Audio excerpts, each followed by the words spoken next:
Ahora, ya usted, Doctor, ¿sí? ¿Cómo no? si le damos curso a las preguntas que están relacionadas al tema. ¿Cómo no? Con gusto. Con gusto. Ok, por acá, ¿verdad? Tenemos la primera, ¿verdad? De compañero Gonzalo Rueda. Dice, saludos cordiales, doctor. Me gustaría preguntarle cuál es el criterio técnico científico para considerar un tiempo de muestreo edáfico de 2 años en el cultivo de café. Ok. Ya él me lo pregunta con colita ahí, técnico científico. Sí, mire, nuestra experiencia, nosotros hemos hecho monitoreo mensual para ver cómo se va moviendo la acidez y cómo se van moviendo los nutrientes en banda de fertilización cuando aplicamos fertilizantes nitrogenados amoniacales, urea, nitrato de amonio, sulfato de amonio, DAP y MAP. Entonces, por supuesto que los que fertilizan con nítrico tal vez no tengan este problema. Pero aún así, o si utilizó una enmienda o si no, una enmienda calcárea o una enmienda orgánica. Entonces, ¿qué sucede? Nosotros hemos visto que después de 2 años ya pueden haber cambios, ¿cómo se llama? En el lote, que nos van a condicionar la absorción de la tercera fertilización. ¿Qué le quiero decir con esto? Que todavía en 2 años no se ha modificado tanto la estructura dentro de lo que es la banda de fertilización, que es la zona donde aplicamos el fertilizante, y todavía la planta puede trabajar, absorber y, ¿cómo se llama? Tomar los nutrientes que le coloquemos ahí sin ningún impedimento de problemas de acidificación o de bloqueo o de antagonismo. Después de 2 años, nosotros hemos comprobado que si un productor que ha tenido casi 0 de aluminio, que es el elemento más tóxico en el suelo, y en 2 años que está aplicando 18, o sea, TAP más urea, ha levantado a más de 1,30 el aluminio, 1000 equivalentes de aluminio en ese suelo. Si usted lee la literatura, le va a decir que ningún cultivo le tolera, dice la literatura, arriba de 0,5 mil equivalentes, que es bien bajo. Nosotros hemos comprobado que el café es bastante tolerante y la mayoría de los investigadores en todo la zona saben que el cultivo del café es bastante tolerante a la acidez y gracias a Dios. Y que, ¿cómo se llama? Más bien se adapta a unos suelos ligeramente ácidos. Entonces, pero los extremos son los peligrosos. O dependiendo de la textura que tenga en su suelo, va a condicionar para que la planta tenga disponibilidad o no de esos nutrientes. Entonces, hemos visto que 2 años es lo pertinente para ello. Ahora, algunos dirán, sí, pero en otros países ya abolieron el muestreo y ahora lo que hacen es que están incorporando materia orgánica cada año. Sí, eso lo hacen tal vez los maiceros en Estados Unidos, Minnesota, o los cañeros, ¿verdad? Pero ellos siempre hacen un muestreo de control. Sin embargo, en café, en suelos de ladera, donde tenemos altas precipitaciones en el trópico y suelos de carga variable, no suelos de carga permanente como los suelos templados, de clima templado, nosotros en el trópico tenemos exceso de lluvias. A veces las lluvias no están bien distribuidas y caen, lo que iba a caer en el año cayeron en 15, 20 días, con huracanes, con tormentas, y nos hacen unos grandes lavados y unas percolaciones tremendas de los nutrientes. Entonces, nosotros tenemos que estar monitoreando, mínimo cada 2 años, ¿verdad? No está escrito en piedra. Puede hacerlo cada 3, o puede hacerlo año por año. Pero nosotros lo recomendamos de esa manera porque hemos visto que durante ese periodo de tiempo es cuando mejor nos responde la aplicación de los nutrientes con la productividad, midiendo las productividades por año. Otra pregunta, dice doctor, de Henry Largo. ¿Cuánto tiempo se puede guardar una muestra de suelo después de ser tomada? Y dice, ¿cuánto tiempo debo esperar para muestrear después de haber aplicado alguna enmienda o correctivo al suelo? Yo les dije que cualquier producto, voy a empezar por lo último, si han aplicado algún producto al suelo, casi siempre cuando se fertiliza hay humedad. Entonces tiende a absorberse rápidamente los fertilizantes. Pero hay algún tipo de fertilizante que deja restos. Más que todo los fosforados. Usted aplica 18 y va a ver que a los 2 meses todavía hay unas capsulitas blancuzcas allí, unos gránulos blancuzcos. Si usted toma la muestra ahí, le va a salir contaminada. Entonces, sí nosotros recomendamos para cubrirse, porque hemos tenido problemas de recomendaciones que decimos nosotros, bueno, ¿y este suelo de dónde salió? No ocupa nada. Excelente fósforo, excelente potasio, todo. Pero es que tal vez venía contaminado con la muestra con restos de fertilizante. Entonces, para evitar eso, nosotros decidimos mejor déjelo mínimo 3 meses. Después de 3 meses de haber aplicado, también se aplicó una enmienda, ¿verdad? La enmienda con la humedad también tiende a reaccionar la cal y tiende ¿cómo se llama? A penetrar hacia la zona donde la planta puede tomar ya los nutrientes y empieza a hacer las correcciones en la zona de lo que es la micela, la banda de fertilización, en la zona ¿cómo se llama? De donde la planta toma, donde está la solución del suelo, y la micela en la zona de intercambio. Ahí empieza a trabajar la cal. Dependiendo de la cal, así va a ser la capacidad de profundizarse. Vamos a ver eso ahorita más adelante. Y así usted puede tener seguridad que en 3 meses usted ya no tiene restos de eso que le va a condicionar o le va a contaminar la muestra. La otra decía, ¿cuánto tiempo? Miren, no está escrito en piedra, porque también va a depender de muchos factores. Yo tomo la muestra hoy y ando muestreando varios lotes y me tardo 3, 4 días. Se habla que lo más rápido posible que usted lleve una muestra al laboratorio es lo mejor.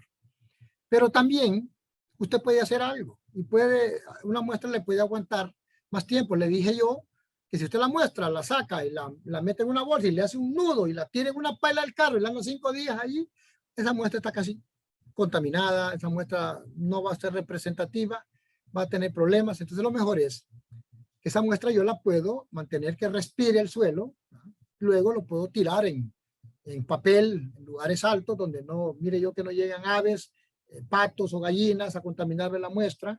Y ¿cómo se llama? Yo la puedo más bien inclusive estar presecando antes de enviarla al laboratorio. Por decirle algo, yo salí que voy a hacer 5 días de muestreo. Los primeros 3 días puedo estar yo dejando presecando todas las muestras. Por supuesto con una rotulación.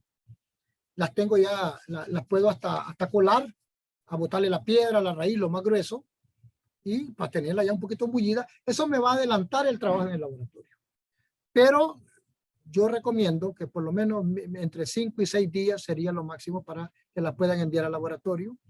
Entre más tiempo puede empezar a tener problemas, ¿verdad? Aquí hay gente que la muestra las dejan hasta 8 meses debajo del escritorio, se les quedó ahí y luego lo mandan, los técnicos a veces. Y entonces ya eso nos puede ir condicionando los resultados, ¿verdad? Yo esperaría que se haga lo más pronto posible. Si fuera foliar, que no es el tema, que no lo voy a dar acá, las muestras foliares, ¿verdad? No se meten en plástico, se meten en hojas en papel. Y si usted no la va a enviar el mismo día al laboratorio, refrigérelo a 4 grados centígrados en bolsas de papel y envíelo en los 3 días subsiguientes, los máximos 3 días, si fuera muestra de foliar. Y si son muestras de agua, para hacer DBO o DQO tiene que ser en el día. Aunque usted las congele, usted va a eliminar algunos microorganismos. O sea, cada muestra tiene su periodo. Por supuesto, con suelos podemos trabajar un poquito más de tiempo. Nos da un poquito más de lugar si hacemos un manejo previo, ¿verdad? La última pregunta, doctor. Con respecto a un solo lote a muestrear, donde el suelo es quebrado con pendientes muy pronunciadas, ¿se debe muestrar completo o solo la parte alta? Dicen que hay más nutrientes en la parte baja por escorrentía. ¿Esto es cierto? No. Ahí dice, bueno, si usted dividió todo ese lote en una sola parcela, lo ideal, yo estoy de acuerdo con usted, si le hacemos un perfil a ese suelo, vamos a encontrar que la parte más alta, posiblemente la capa del horizonte A sea menor que, los perfiles son totalmente diferentes conforme va bajando, ¿cómo se llama? El terreno, hacia la parte más baja. Y tiene razón, a veces hay escorrentías y nos acumula alguna cantidad de algunos elementos mayores que otros que en las partes altas. Pero usted tiene todo el lote. Entonces, lo ideal es buscar un balance entre lo que está arriba y lo que está abajo, para por lo menos irnos a la parte media de la aplicación que va a ser acorde a todo el lote. Porque si no, entonces usted va a decir, ok, hago un plan de nutrición de la mitad hacia abajo y un plan de nutrición de la mitad hacia arriba. Pero ya eso significa que usted tiene que parcelear otro, una muestra más. Pero podría, si usted tiene ese lote y ya lo tiene bien dividido y tiene las mismas características, lo que yo recomiendo, me imagino que aquí me lo pregunta, posiblemente sea finca manejada a pleno sol y sin cobertura.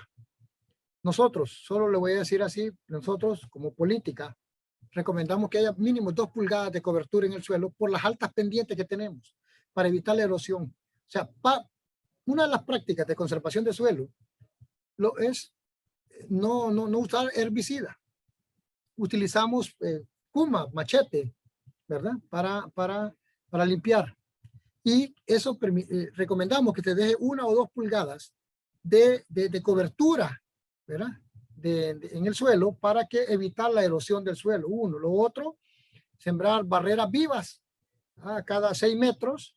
Espada de San Miguel podría ser, ¿verdad? Para evitar también la erosión de esos suelos. Y por último, también podrían ser barreras muertas, ¿verdad? Con palos o con piedras. Usted puede hacer donde hay pendientes muy pronunciadas.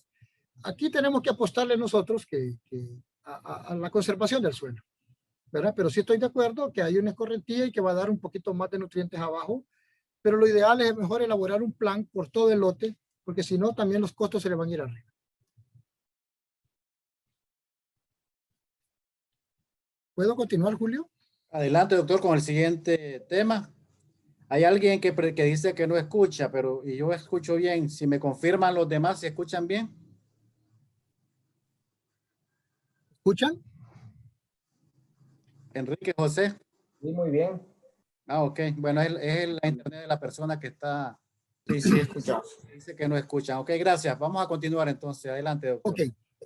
Bueno, miren, esta parte es la parte de manejo de la acidez y acondicionamiento del suelo. He querido llevar la cuestión en el orden cronológico que agronómicamente deberíamos de manejar nuestras plantaciones. Muestreo. Si hay un problema de acidez, entonces hacer ese acondicionamiento y ese manejo de la acidez para luego estructurar, que es la última presentación, el plan de nutrición. En esta etapa ya hemos hecho el muestreo, ya el análisis nos dice que tenemos un problema de acidez. Y entonces ahora, ¿cómo enfrentamos esto? ¿Qué solución vamos a dar a este lote o a los lotes que aparezcan con problemas de acidez? Entonces, yo he colocado esta diapositiva aquí, la importancia de la nutrición integral del cultivo del café. Dice que debe incluir los diferentes elementos, o sea, los 16 elementos que por lo menos están posteados, que son los que utiliza la plantación de café. Yo tengo que hacer la dosificación y la frecuencia de aplicación en el momento oportuno o adecuado. Y oportunamente es cuando la planta lo requiere, lo necesita.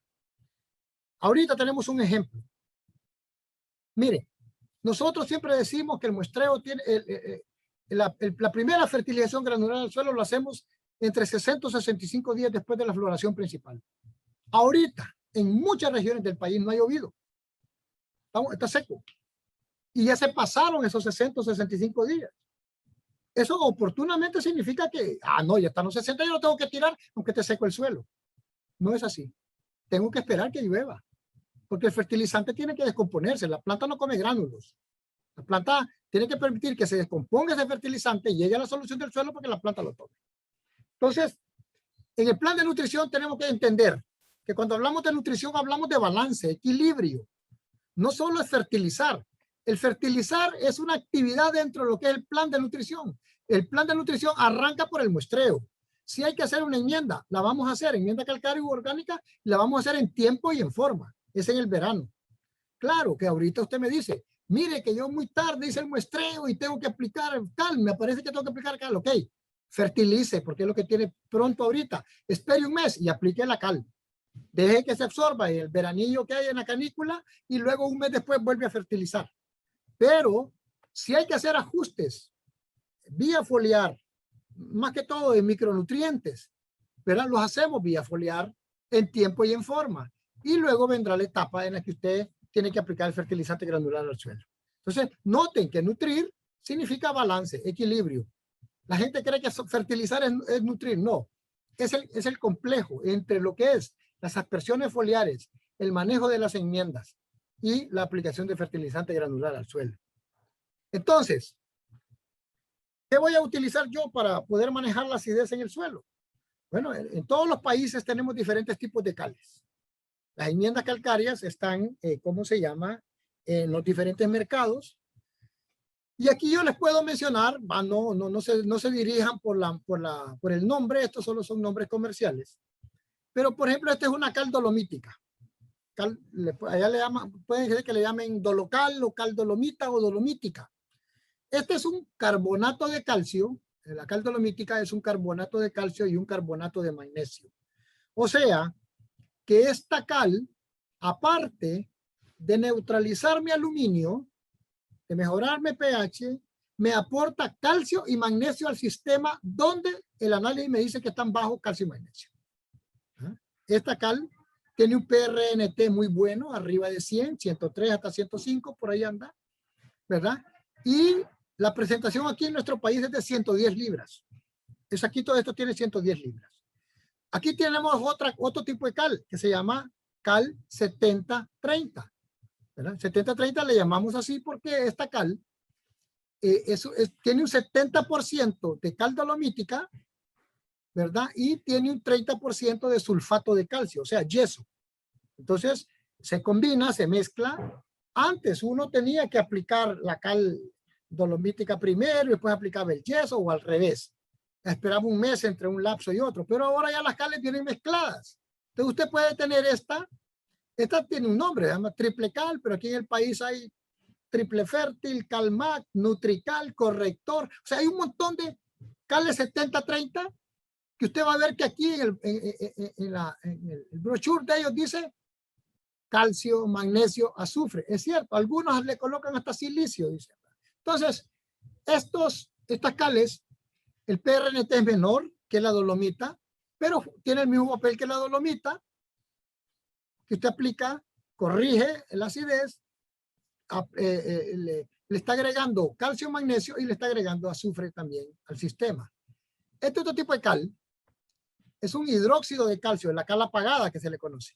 Esta cal apagada es la cal, que el óxido de calcio que se ha fundido a 1000 grados centígrados y produce el óxido de calcio, es muy corrosivo, ¿verdad?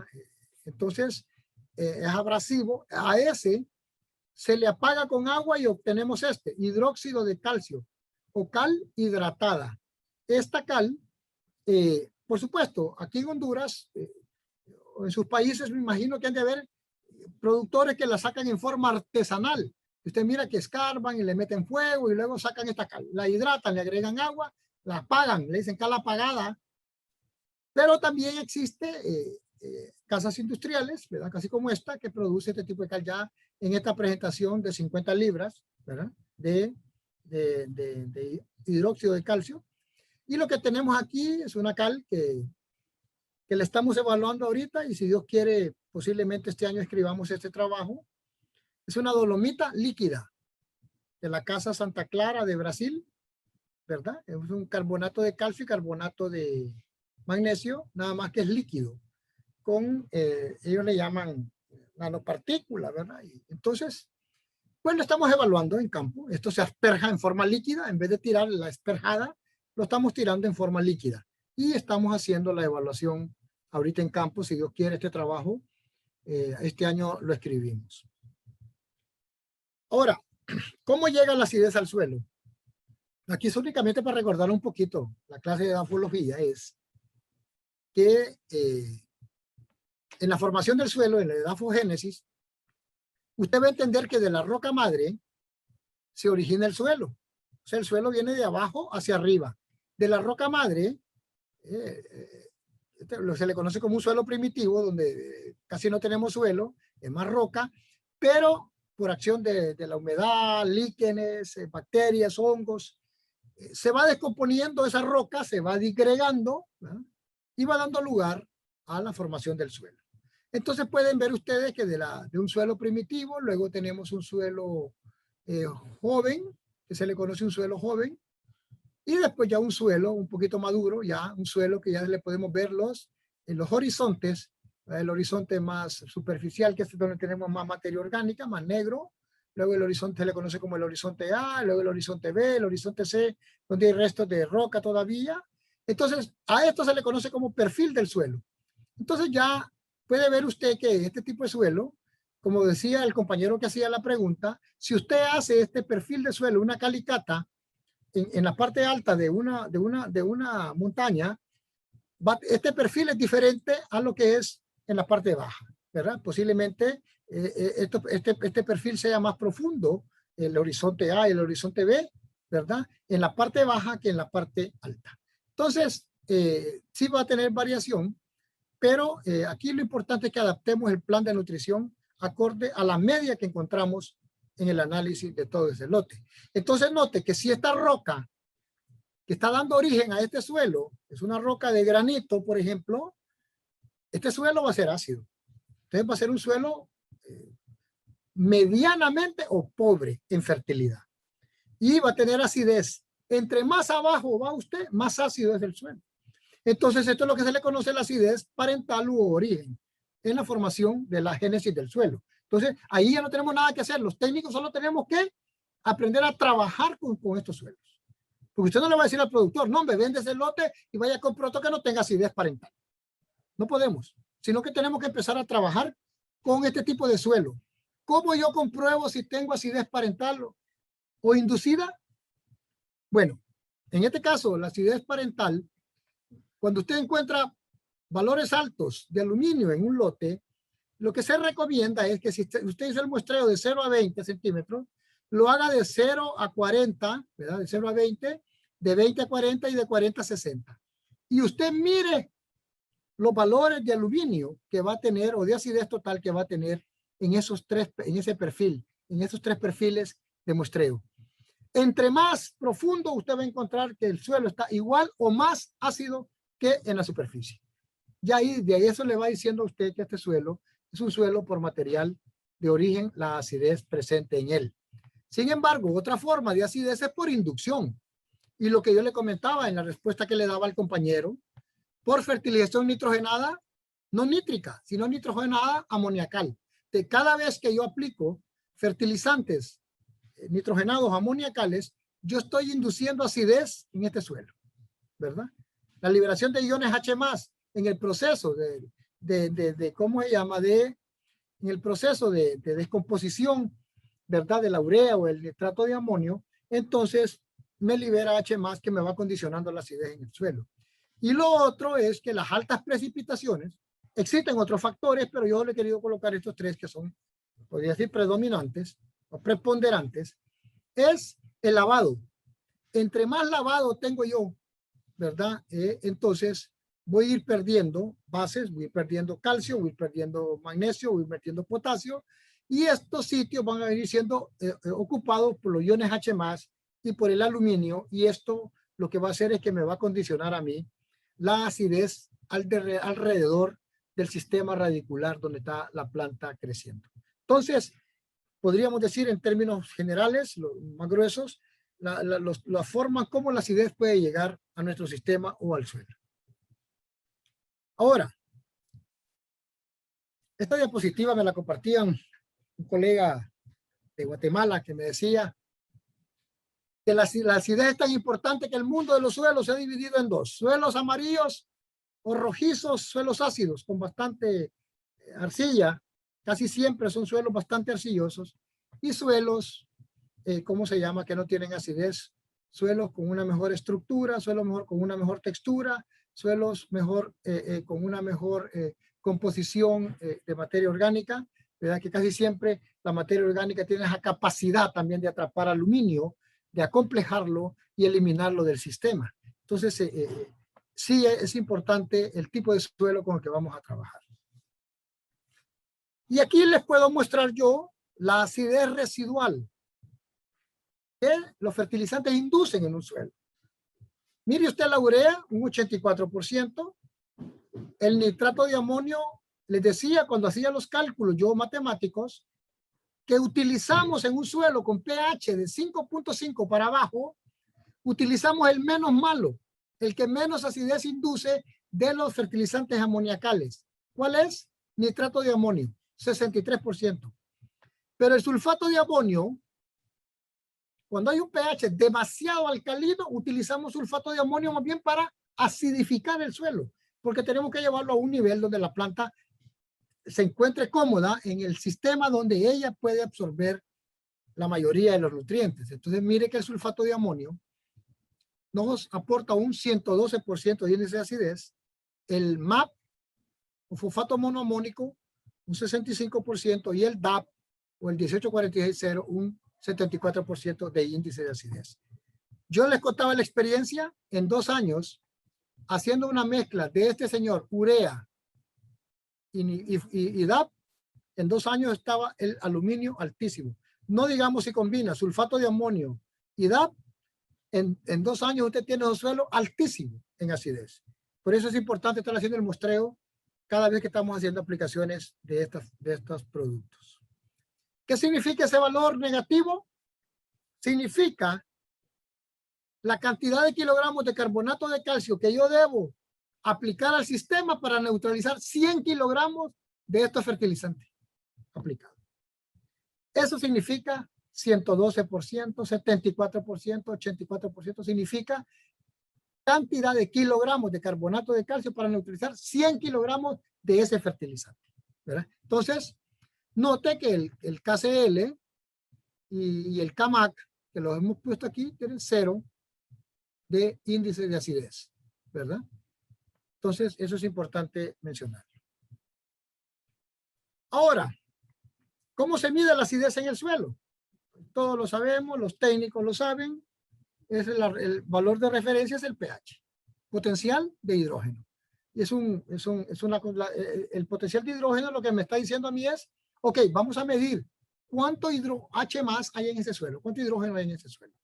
Y los electrodos que hacen esa medición, ¿verdad? Este electrodo que hace esta medición, tiene la capacidad de detectarme en esa muestra cuántos H más hay disueltos después de que hemos rotado el suelo con la solución que está extrayendo los H más de ahí del sistema. Usted va a encontrar que la mayoría de los pH se analizan con agua. Una relación 1 en 2.5. Entonces usted, por decirle algo, pesa 10 gramos de suelo y le agrega 25 ml de agua destilada. Lo rota y luego coloca el electrodo y empieza a hacer la medición de pH. Previa calibración del ¿cómo se llama? Del pHímetro con el buffer de 4, 7 y de 10 o de 9. Ahora, la escala del pH va de 1 a 14. Y el pH es importante que recordemos esto, que tal vez se vio en la universidad, es que el logaritmo negativo de la concentración de los iones H+. O sea, el pH es logaritmo base 10. ¿Qué significa logaritmo base 10? Significa que cada unidad de pH yo multiplico por 10. O sea, y se los recuerdo de esta manera, porque no es nada nuevo. Esto ustedes lo vieron en la clase de química o en la clase de edafología, donde un pH 7 es 10 veces más alcalino que un pH 6, porque es logaritmo base 10. La concentración negativa de iones H+, logaritmo negativo de concentraciones H+, base 10. Eso quiere decirme el pH, logaritmo base 10, que voy a multiplicar por 10. 10 veces más alcalino que un pH 6, pero 10 por 10 es 100. Significa que pH 7 es 100 veces más alcalino que un pH 5. 100 por 10, 1000. Quiere decir que un pH 7 es 1000 veces más alcalino que un pH 4. Y si le damos vuelta a la moneda, entonces vamos a decir, como es también el mismo principio del logaritmo base 10, que el pH 4 es 10 veces más ácido que un pH 5, pero 100 veces más ácido que un pH 6 y 1000 veces más ácido que un pH 7. O sea que, por eso le pongo aquí, por cada unidad de cambio de pH hay un cambio 10 veces en la magnitud de la acidez o la alcalinidad, porque son de flujo continuo estos cambios en los suelos. De paso les digo que esto en los suelos tropicales, suelos de carga variable, que hay una capacidad tampón, una capacidad buffer en los suelos, amortiguadora, es bien difícil estos cambios. No es tan fácil hacer los cambios en un pH en los suelos del trópico. Ahora, una gráfica que casi todo el mundo la conoce, la parte gruesa donde está representado este elemento es la parte donde la planta puede absorber la mayor cantidad de ese elemento. Las partes donde se va estrechando el elemento significa limitación en absorción. Fósforo, por ejemplo, a una acidez de 5.5 para abajo, complicadísimo porque empieza a reaccionar con el aluminio y hay poca absorción. Y así pueden ver ustedes cada elemento, no vamos a discutir uno por uno cada uno de ellos, pero sí pueden ver ustedes, además les va a quedar la presentación ahí para que vean cuál es la franja óptima de absorción de cada uno de estos nutrientes y cuáles son los cuellos de botella.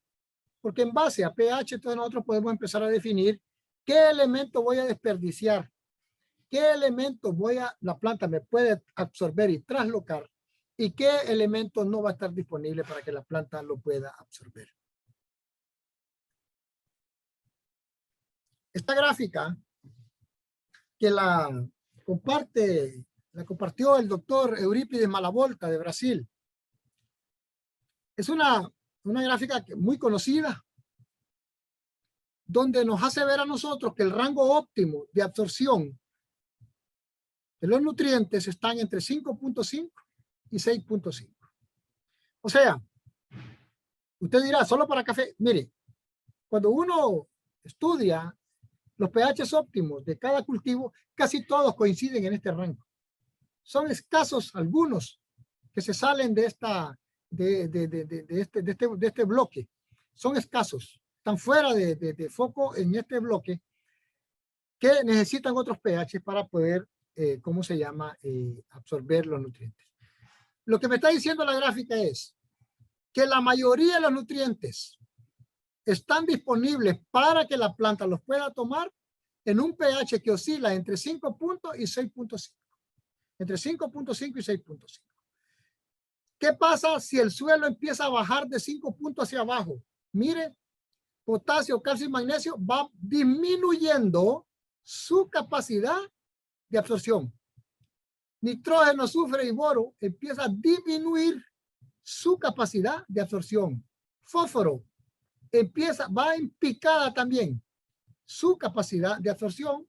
Molibdeno y cloro va en picada su capacidad de absorción.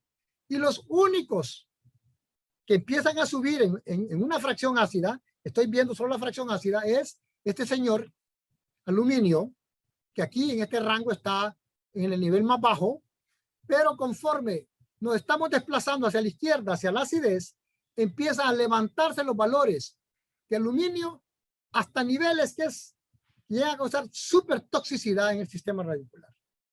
Llega a casi a destruir el sistema radicular. Pero a la par de él, hemos encontrado, y también la literatura lo dice, en los ensayos de campo de manejo de enmiendas, que por debajo de 5.5 o de 5.2, algunos ubican esto como en un rango de 5.2 que empieza a solubilizarse el aluminio y también empieza a salir a la solución del suelo, manganeso y hierro especialmente, que si bien es cierto son elementos nutritivos, pero que en condiciones de acidez es tanto el nivel que lo absorbe la planta, porque hay demasiada disponibilidad de ellos en la solución del suelo, que también se vuelven tóxicos para la planta. Entonces, ¿qué es necesario? Empezar a disminuirlos también en ese sistema. Y pues en el otro extremo, también, aquí, cuando ya es demasiado alcalino, empezamos a tener problemas también con algunos elementos, que también la tendencia es hacia abajo, ¿verdad? Y empiezan a caer. O sea, como todo en la vida, los extremos son malos.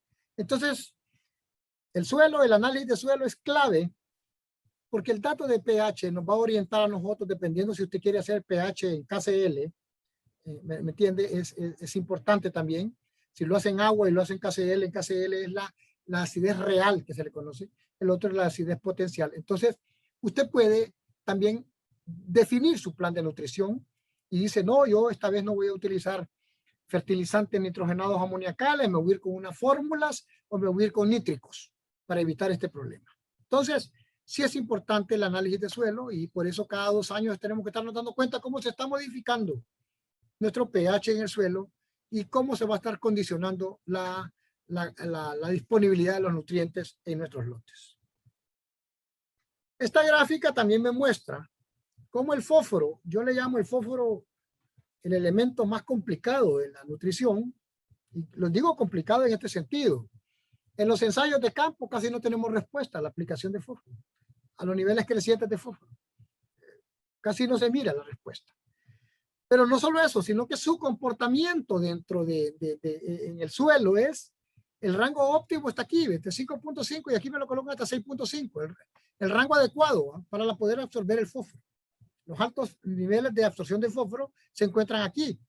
Si el fósforo, el suelo está muy alcalino, el fósforo se une con calcio. Mire qué complicado. Y forma fosfatos de calcio y ese elemento, ese fósforo ya no está disponible para la planta. Pero si nos vamos al otro extremo, que es lo que casi siempre sucede en los suelos del trópico, es la acidez de los suelos. Entonces viene que cuando tenemos nosotros de 5.5 hasta por lo menos hasta como por 4 y algo, el fósforo se une con el aluminio y forma fosfatos de aluminio. Este elemento tampoco está disponible ese fósforo para la planta. Pero si la acidez continúa bajando hasta niveles por debajo de 4 o hasta ahí de 4.5 hacia abajo, el fósforo se une con hierro y forma fosfatos de hierro. Ese fósforo tampoco le sirve a la planta. Entonces, note, el elemento más caro en la nutrición, ¿cuál es? Fósforo. El que menos respuesta tenemos, fósforo. Pero por supuesto, cuando un elemento está deficitario en el suelo, cuando lo aplicamos y tenemos respuesta en la planta, entonces decíamos, este elemento estaba deficitario y la planta lo ocupaba y mire la respuesta. Entonces, tiene un rango tampoco de absorción y tiene muy amplio rango de reacción, ¿verdad? En reacciones estequiométricas químicas, el fósforo, que nos va a condicionar a nosotros su disponibilidad para que la planta lo pueda tomar. Este mapa solo se los quiero compartir, algo rápido que hicimos. Este es un trabajo, nosotros hicimos un mapeo de todos nuestros suelos cafetaleros en Honduras. Este es el mapa de nuestro país, este es Honduras. Aquí limitamos con Nicaragua, aquí limitamos con El Salvador y aquí limitamos con Guatemala. Tenemos una parte aquí en el Océano Pacífico y tenemos aquí el Atlántico aquí arriba. Entonces, este fue un trabajo de zonificación agroecológica. Lo que queríamos era definir el patrón químico de los suelos cafetaleros de Honduras. Nosotros producimos de los 18 departamentos que ustedes ven aquí, aquí en el Caribe tenemos las islas de la Bahía. Solo en 3 departamentos no se produce café. Aquí en Islas de la Bahía, en esta zona, que es la zona de la Mosquitia, son suelos bajos, aquí no hay montañas, y la zona de Valle, esto que también es una zona pegada aquí al Golfo de Fonseca, que es aquí en el Pacífico. Aunque dicen que aquí en la parte alta, pegada a Francisco Morazán, ¿verdad? Ya hay café. Vale. Pero para nosotros, de los 18 departamentos, en 15 producimos café. Entonces decidimos hacer un análisis, un muestreo. Cada kilómetro cuadrado tomamos 3 muestras. 2 en la banda de fertilización de 0 a 20 y de 20 a 40 y una en entrecalle. Y en ese mismo sitio donde muestreábamos el suelo, tomábamos recolectábamos fruto para ir creando el mapa de calidad de café que tenemos en el país. De aquí surgió las 6 regiones de café que tenemos en el país con diferentes niveles degustativos. Son 6 regiones con cualidades bien marcadas en la taza, pero también la parte química nos dice a nosotros, cuando hicimos el corte de pH, por debajo de 5 está todo lo que está verde. Suelos por debajo de 5 es el color verde. Todos los suelos, la mayoría de los suelos nuestros, tenemos suelos muy ácidos. Entonces, ¿qué nos quiere decir esto? Tenemos que poner las barbas en remojo y empezar nuestro trabajo de enmiendas a trabajar fuerte. Y por eso nosotros le apostamos bastante a los trabajos de enmiendas calcáreas y evaluando hasta cales líquidas, porque queremos ver cómo minimizamos este impacto de la acidificación de los suelos, porque las fuentes, unas son por origen y otras son por inducción. Los suelos que son por inducción es más fácil corregirlos, porque solo están en la capa superficial, la acidificación. Usted muestra ya a 40, 60, ya no tenemos acidez. Está casi siempre de 30, de 0 a 30. Entonces, podemos corregir ahí esa acidez. Entonces, eso nos decía este mapa a niveles críticos. Y les comparto algo. ¿Por qué es importante esta cuestión del pH? Porque usted, cuando analiza pH, lo que analiza son estos señores. Concentración de iones H+. Entonces, mire usted, cuando hay aluminio en el suelo, una molécula de aluminio reacciona con el agua, con la humedad que está en el suelo, y se forma este señor hidróxido de aluminio, ¿verdad?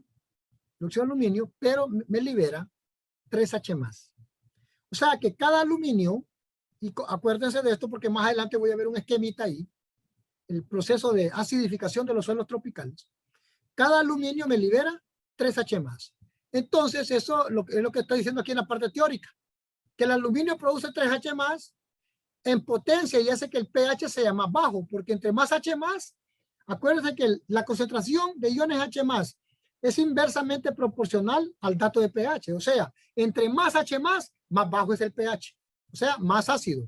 Entonces, sin embargo, el aluminio no interfiere directamente o no incide directamente sobre el pH, porque los problemas de fertilidad no son por los H+, sino por el problema de aluminio. Pero están relacionados. Aluminio con H+ están relacionados en sus reacciones químicas en el suelo. Y tenemos que darle monitoreo, seguimiento. Por esto. Esto es lo que se le conoce la acidificación de los suelos tropicales. Yo le llamo el efecto bola de nieve. ¿Qué quiere decir? La gráfica anterior, un aluminio, en su reacción química, usted lo vio, con el agua, me libera 3H+. Pero cada H+ tiene esa capacidad de romper la estructura octaédrica de los óxidos o los escóxidos y me libera un aluminio al sistema, a la solución del suelo. Esa capacidad que tiene el ion H+ de liberarme un aluminio me condiciona que este aluminio me vuelva a liberar en su reacción 3 iones H+. Y este ion H+ me libera un aluminio más. Y ahí esto sucesivamente. El efecto bola de nieve. Si yo esto no lo corto, si yo esto no lo paro, mi suelo se va a ir degradando de una manera que ya puedo ir a traer ¿cómo se llama? A lugares el mejor fertilizante del mundo y la planta no me lo va a poder absorber.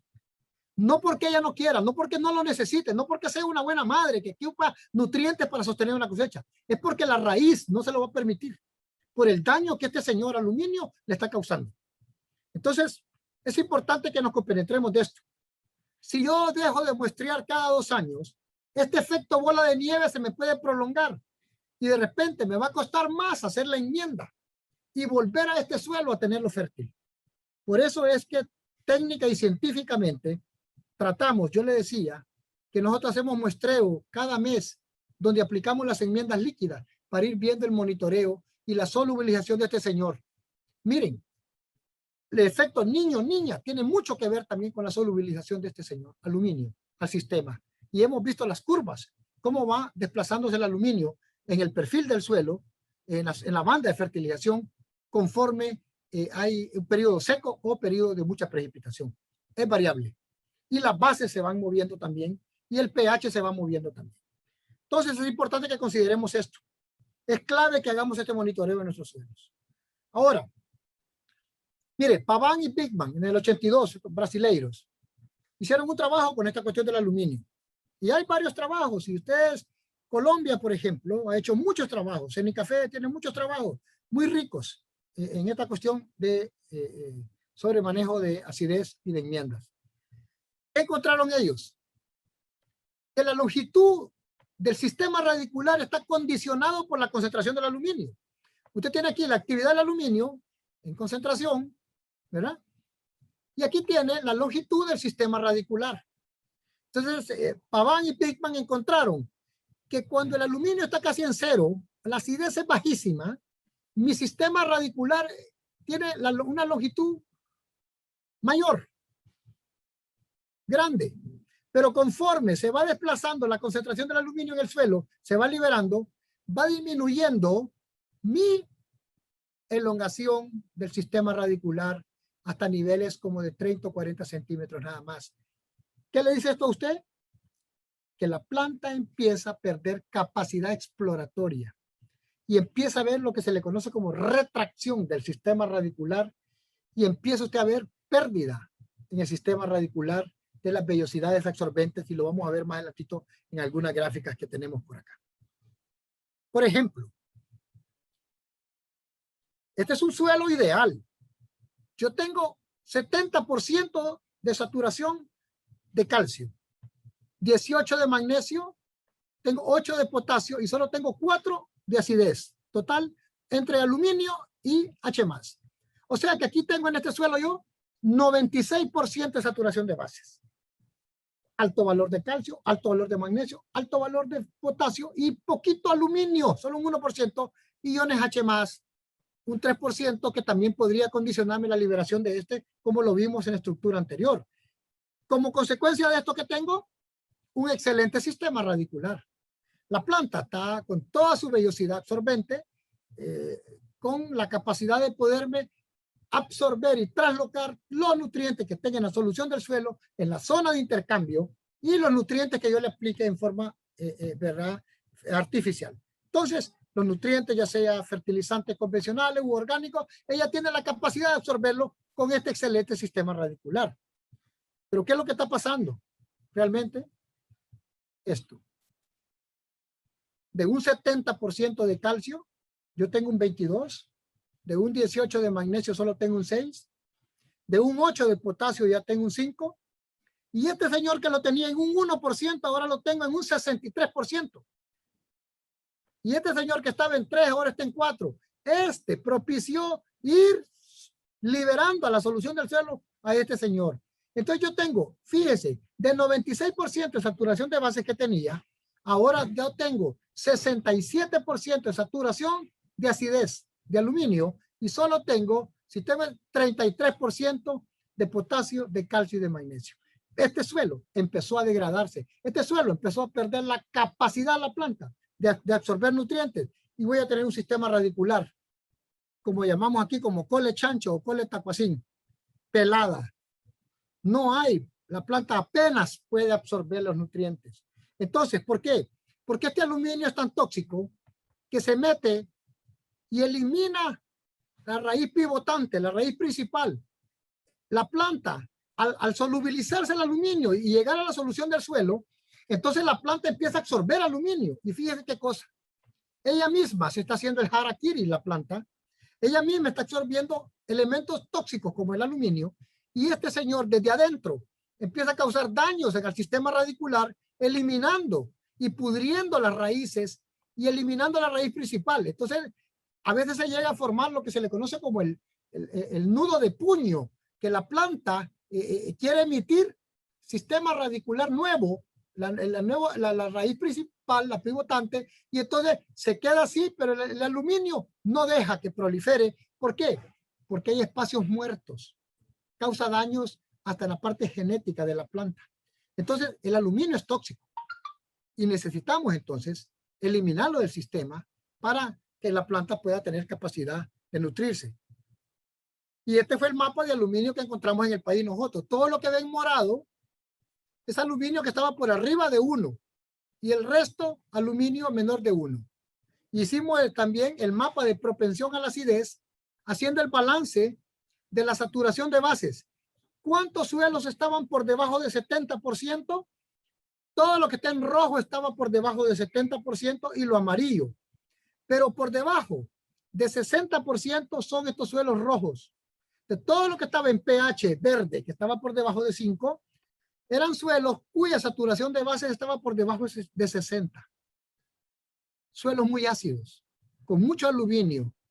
Y los amarillos eran suelos que estaban entre 60 y 70, o sea, ya propensos a caer en rojo. Entonces note, los suelos verdes son los únicos que estaban por arriba del 70%. todo nuestro parque cafetalero con suelos muy ácidos y con problemas nosotros para poder hacer que nuestras unidades productivas realmente respondan a una buena nutrición si tenemos un condicionante muy fuerte que es la acidificación de los suelos. Quiero compartirles este trabajo que hizo Ureña en Costa Rica. Ureña encontró que a pH de 4.5, mire la limitación, el promedio de desperdicio es de un 71%. Póngalo ahí, solo un 29% del fertilizante nitrógeno, fósforo, potasio que usted coloca es absorbido cuando el pH está en 4.5. Note entonces la importancia del análisis de suelo. Note entonces que una vez que hemos hecho el análisis, si hay acidez, tenemos que hacer el acondicionamiento y el manejo de la acidez en el suelo. Por eso que vamos por las etapas. De uno viene la siguiente etapa. Y en eso estamos ahorita. En el acondicionamiento y el manejo de la acidez del suelo, porque el análisis me dijo que había acidez. Si yo tengo un pH de 4.5, entonces yo voy a estar perdiendo posiblemente el 71% de mi fertilizante. Y así, él lo fue midiendo de 0.5, de unidad de 0.5. Y en 5, solo se perdió un 53.6%. En 5.5 ya solo se perdió un 32.6%. pH 6 solo se perdía un 19, un 20%. Y a pH 7 ya no se perdía nada. Interesante. No es que nos vamos a hacer expertos en pH 7, no. Vuelvo al punto, no es tan fácil subir estos pHs. Subir una unidad de pH en ¿cómo se llama? En el trópico, yo les digo a los productores y a los compañeros aquí de extensión, a los compañeros técnicos acá, es como tocarle las barbas a un león, no es tan fácil. ¿Verdad? Ir a una selva y agarrar las barbas a un león, no es tan fácil. Entonces, ¿cómo se llama? Es un manejo progresivo. Por eso es que les digo yo que tiene que irse manejando y restituyendo la saturación de bases en forma paulatina, porque también los cambios bruscos son problemáticos en un suelo. No podemos abusar. Entonces pongámosle un saco de cal a cada palo. No, porque entonces vamos a hacer más problemas que beneficio a la planta. Entonces, sí quiero que consideren esta diapositiva porque es clave a la hora de aplicar fertilizante. Usted puede ir a la luna a traer fertilizante si quiere. Pero si usted no ha acondicionado su suelo y no ha manejado la acidez, usted, aunque lo traiga de la luna y sea excelente fertilizante, lo va a desperdiciar y lo va a perder. Y, ¿cómo se llama? Su planta no va a poder comer. Su planta tiene llagas, imagínense, tiene granos en su boca, no puede comer. Aunque tenga la comida enfrente, no puede comer. Porque su sistema, por donde absorbe los nutrientes, está desbalanceado o está, ¿cómo se llama? Con un daño mecánico o un daño químico que no le permite absorber los nutrientes. Y cuando usted hace una enmienda calcárea, también es importante recordar esto. Mire, los carbonatos tienen una característica. Las dolomitas, que son carbonatos, el carbonato de calcio, así como cal pura, que es extraída de las vetas, o la cal dolomítica, que son carbonatos de calcio y de magnesio, su reacción es más lenta. El primer año reacciona un 20%. Yo les digo, es como la tortuga. Va paulatinamente, pero va trabajando y va haciendo el trabajo correcto, ¿verdad? Ya el segundo año reacciona un 45%, un 20% el tercer año y hasta el cuarto año puede estar reaccionando hasta un quinto año. Sin embargo, los óxidos, los hidróxidos, los sulfatos, en 2 años reaccionan el 100%. Ya después de 3 años, usted ya no tiene el elemento que esté reaccionando en el suelo. ¿Qué nos dice este estudio? Que si usted va a aplicar alguna de estas fuentes, óxidos, hidróxidos o sulfatos, hay que estar haciendo la enmienda cada 2 años. Y si aplica dolomitas, espere 3 o 4 años para seguir volviendo a hacer la aplicación de la enmienda. ¿Me entiende? Porque es más tardado su reacción en el suelo. Y eso lo encontramos en este trabajo un trabajo de investigación en campo. Nosotros estábamos aplicando la cal agrícola, que es un carbonato de calcio. Había un testigo sin aplicación y estábamos aplicando la cal común o hidróxido de calcio, ¿verdad? Contra la dolomita, que era la cal que recomendaba el análisis que teníamos que aplicar. Y teníamos el corte del aluminio en 1, pusimos en 1, aunque en este suelo el aluminio estaba arriba de 1. Entonces, en el año 1 aplicamos la cal, el año 2 monitoreamos el suelo. Vea usted que tanto la cal agrícola como el carbonato bajaron abajo de 1 el aluminio. Y esto a nosotros nos agradó. Excelente. Por supuesto, el testigo quedó por encima, ¿verdad? Pero tuvo una declinación también. Esto es más que todo a veces por efecto de lluvias, dependiendo del año que usted está haciendo este trabajo. Si es un año seco o un año con mucha precipitación. A veces el testigo, porque uno hubiera querido que el testigo siguiera esta ruta, pero no la siguió así. Bajó también, pero siempre estaba arriba de 1. Y la dolomita quedó por encima de 1 el primer año, el segundo año. Pero ¿qué pasó al tercer año? Ya el tercer año, la dolomita está bajando el aluminio hasta 0.35. Mire. Sin embargo, la cal hidratada, ya el aluminio vuelve a dispararse arriba de 1 y la cal agrícola ya va mucho más arriba el aluminio y por supuesto el testigo ya mucho más alto, el aluminio.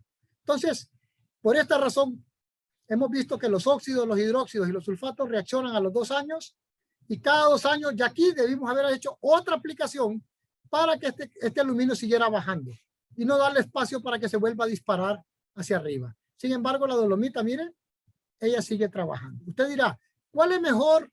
¿Los óxidos, los hidróxidos o los carbonatos? No, eso va a depender del análisis de suelo. Lo que lo vimos en los cálculos. El criterio técnico para recomendar un tipo de cal va a depender del análisis de suelo, si usted tiene deficitario calcio, magnesio, o si solo es calcio el que está deficitario.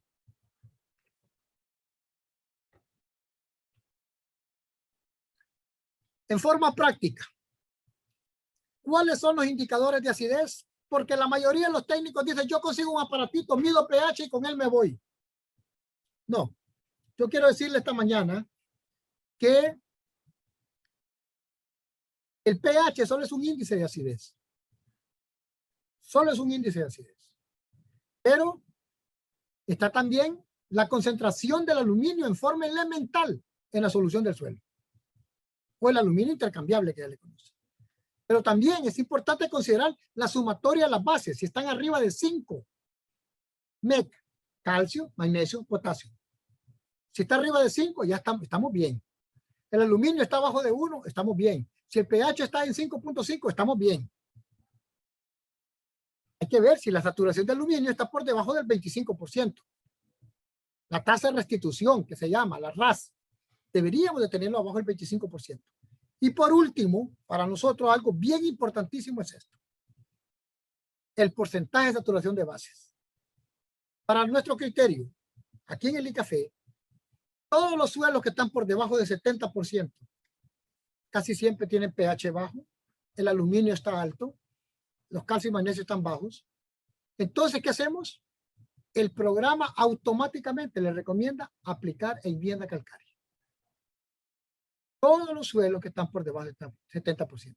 Por eso, cuando hicimos la práctica en la pizarra, ¿se acuerdan? Necesidad de encalada de la B2 menos B1.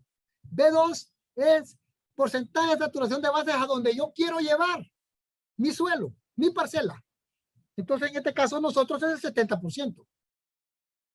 Menos la saturación de bases encontrada multiplicada por el CICE entre el PRNT de la cal. ¿Recuerda? Ese fue un trabajo que hicimos en la pizarra. Entonces, es importante el porcentaje de saturación de bases. Ahora, ¿qué fuentes de cal va a utilizar? Los compañeros que preguntaban, la cal calcita o el carbonato de calcio, esta es la forma pura, cómo se saca del suelo, de la veta. El 40% de calcio tiene esto. Luego esta cal se somete a 1000 grados centígrados. Este carbonato más el calor a 1000 grados, entonces nos produce óxido de calcio. Mire. El óxido de calcio tiene un 71% de calcio. Es la forma en forma pura y es bien fino, de amplia reacción, reacciona rápidamente el óxido de calcio. Ojo, pero cuando usted lo tiene en forma artesanal, esto le puede provocar sangrado, escozor, picazón, prurito, alergia a esta cal. Cal viva que le llaman, tiene problemas. ¿Es buena? Sí, pero entonces no. Ahora, les decía yo que hay casas comerciales que están produciendo el óxido de calcio y el óxido de magnesio en forma química. Y este es buenísimo porque es tiene mayor capacidad de reacción en el suelo. Pero ¿qué se hace entonces en forma artesanal? Este carbonato de calcio que se sometió a 1000 grados y tenemos óxido de calcio, lo apagamos porque esta es cal viva. Entonces ahora la vamos a hacer cal apagada. ¿Y cómo se va a apagar? Pues agregándole agua. Y se forma el hidróxido de calcio, que tiene un 54% de calcio. Entonces el óxido de calcio más agua forma hidróxido de calcio y a esta se le conoce como cal apagada o hidróxido de calcio. Y la dolomita, que usted la ve aquí, que es una beta donde usted tiene carbonato de calcio y carbonato de magnesio, ¿verdad? Estas concentraciones pueden variar. Esta puede ser hasta 26, hasta 28% de calcio y este puede ser hasta 14 también o 11, 10 de magnesio, dependiendo la beta que usted tiene.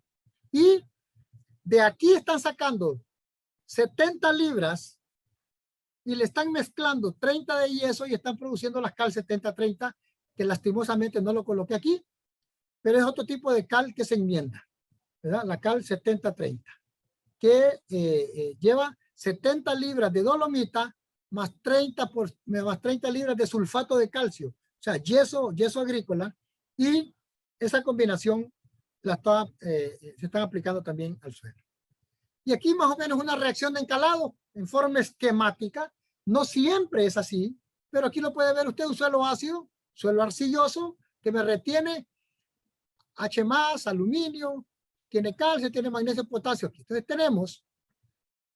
tiene 2 calcios, un magnesio y un potasio, 4 H+, 2 aluminios. Ya este es el CICE, que es la sumatoria de las bases más H+, más aluminio.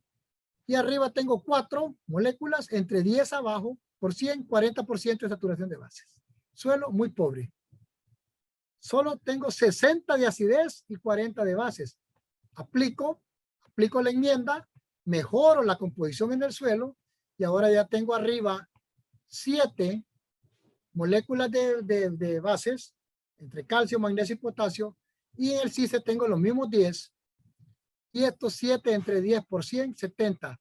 Ya logré llevar al 70%, y este es el proceso de reacción donde la molécula que acompaña al calcio y al magnesio, como es el carbonato, reacciona con el agua, forma el hidróxido, y este hidróxido es el que reacciona con el aluminio, y usted ve la flechita, lo precipita a la profundidad, al aluminio, está siendo atrapado, y ya no es tóxico para la planta, más calcio, más magnesio, más ácido carbónico, que se tiene que disgregar en agua y CO2 para que haya neutralización total en el suelo. Terminada esta porción, entramos a la última parte. No sé si vamos a hacer algunas preguntas ahí, Julio. Sí, preguntas? Hay algunas preguntas en el chat. Y tenemos una de Juan Carlos. Creo que ya lo dijo, pero sería reafirmarlo. Dice, se han hecho experimentos de corrección de acidez con cales líquidas. ¿Qué piensa de este tipo de correctores? Esa es una, y la otra de Juan Carlos también dice que la triple cal se comporta más como fertilizante o realmente actúa como corrector de acidez. Ok, le doy respuesta. La primera, sí estamos trabajando la cal dolomítica líquida, que se llama. Por supuesto, este es un ensayo, ya lleva 4 años. Este año solo estoy esperando los datos de cosecha para empezar a escribir este trabajo. Ya la parte de suelo ya la tenemos analizada. Mire, aplicábamos la cal líquida. Solo lo pongo en perspectiva. Los tratamientos son, esta cal líquida se conoce como Calach Plus en Brasil, de una casa de Brasil. Creo que circula en el resto de Latinoamérica. Calach Plus lleva carbonato de calcio y carbonato de magnesio. Y Calach, solo Calach, no Plus, es un hidróxido de calcio. O sea, una fuente solo de calcio. Entonces, hicimos los tratamientos aplicando 5 litros, 10 litros por parcela. El equivalente a 5 litros por parcela, aunque la dosificación que ellos recomendaban son 50 cc por planta, bien poquito. Pero nosotros colocamos nuestros testigos. Nuestro testigo absoluto es sin cal. Y colocamos 2 testigos relativos. Uno es la cal dolomítica convencional y la otra una cal 70-30. Son 2 testigos relativos. Entonces, es interesante. Estas cales líquidas se habla de que ellas tienen la capacidad de penetrar más rápido, profundizan más rápido la cal para que reaccione y que me va a neutralizar un perfil más amplio que las cales convencionales porque tardan mucho en penetrar. Y es cierto. Para que una cal dolomítica, un hidróxido de calcio, por muy fino que sea, y casi siempre los suelos ácidos son suelos con alta concentración de arcillas, su textura es franca arcillosa, entonces un suelo que la parte molecular es así, mire, es un petate, entonces la difusión de los nutrientes o la difusión de la cal es complicada por la estructura molecular que tiene la textura de este suelo. Entonces decimos nosotros, ok, líquida va a tener la capacidad de penetrar más. El agua se difunde más rápido que lo que se difunde un polvo. Entonces empezamos a medir a 2 profundidades del perfil. De 0 a 20, medimos de 0 a 10 y de 10 a 20.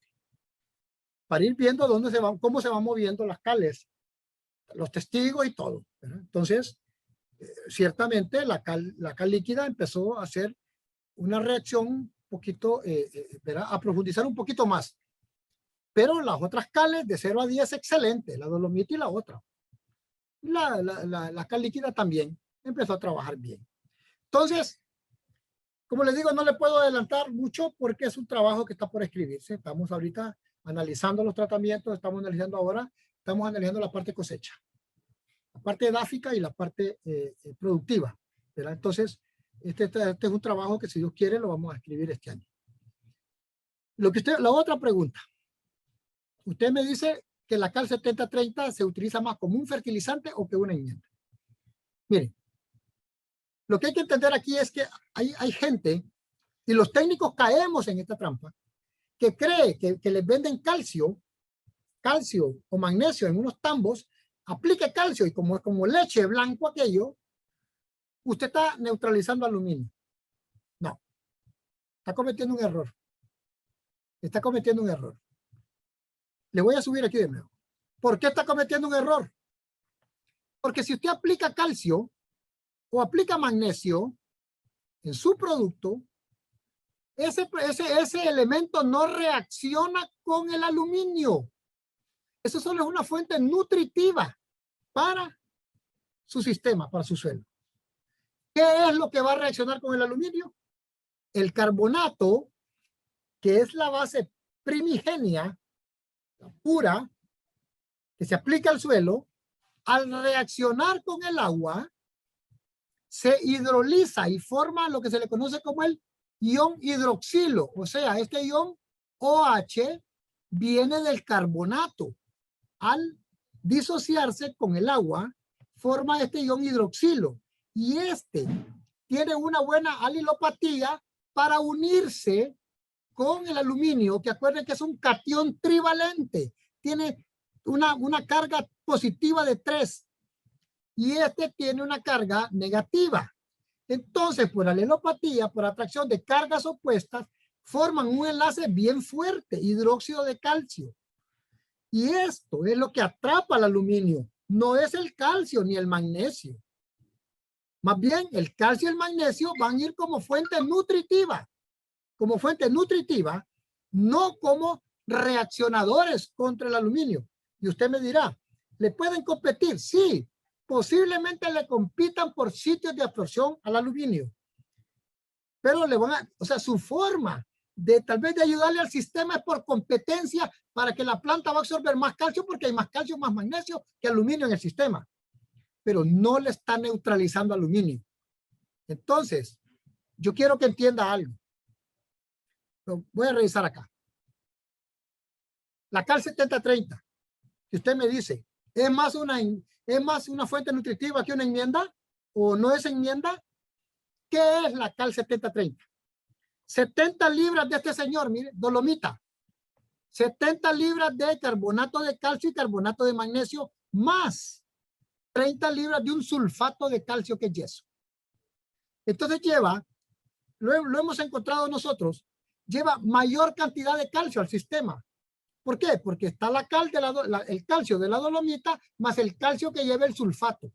Y ojo, el sulfato, que es un SO4, también reacciona con este señor, con el aluminio, y forma sulfato de aluminio, y también lo precipita, y lo acompleja al aluminio.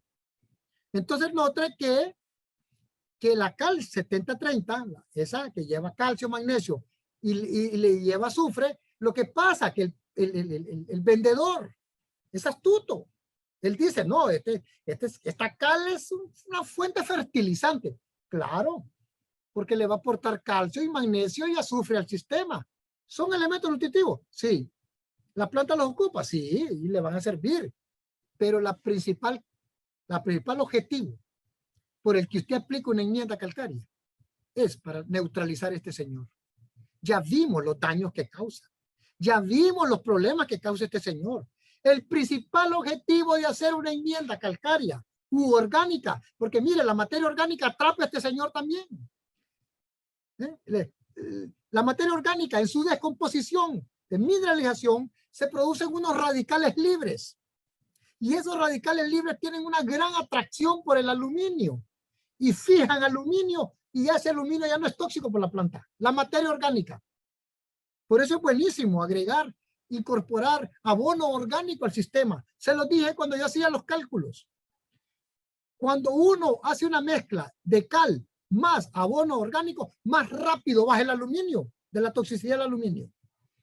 ¿Me entiende? Aparte estamos aprovechando un subproducto que me va a aportar también rico potasio, calcio, fósforo, magnesio al sistema, que se lo estoy sacando, se lo estoy devolviendo con el abono orgánico. Más la enmienda que está trabajando también, neutralizando aluminio, pero también aportándome nutrientes. Entonces, para cerrar la pregunta, es una fuente nutritiva, pero principalmente es una enmienda calcárea. ¿Si hay alguna otra pregunta, Julio? Sí, hay otra pregunta, dice por acá, dice Telma, cuando uso una enmienda que aporta calcio, magnesio, azufre, y si dentro de las recomendaciones de fertilización me recomiendan usar esta enmienda dentro de la fertilización, ¿tendría que bajar la dosis al usar la enmienda? Muy buena pregunta. Mire, fíjese que nosotros ese calcio y ese magnesio que estoy aportando en la enmienda, se lo bajamos al requerimiento que tiene el cultivo. ¿Se acuerdan cuando hicimos los cálculos que nosotros ponemos el análisis químico y luego la comida del año? Ahí va nitrógeno, fósforo, potasio, calcio, magnesio, zinc, boro, que casi siempre son los micros que suplimos. Azufre, que es un secundario. Entonces, si el programa dice que va a aplicar 1.5 toneladas de cal, entonces calculamos qué concentración de carbonato de calcio tiene y qué concentración de carbonato de magnesio tiene eso, y se lo restamos a la dosificación que le vamos a poner. Muy buena observación y gracias por hacerla, porque sí, se debe restar con el concebido conocimiento de que la disponibilidad de este calcio y de este magnesio no es tan rápido como nosotros quisiéramos, como elemento nutritivo. No son tan rápidos. Entonces, no es como cuando usted usa un nitrato de calcio, que es de volada la absorción de calcio, ¿verdad?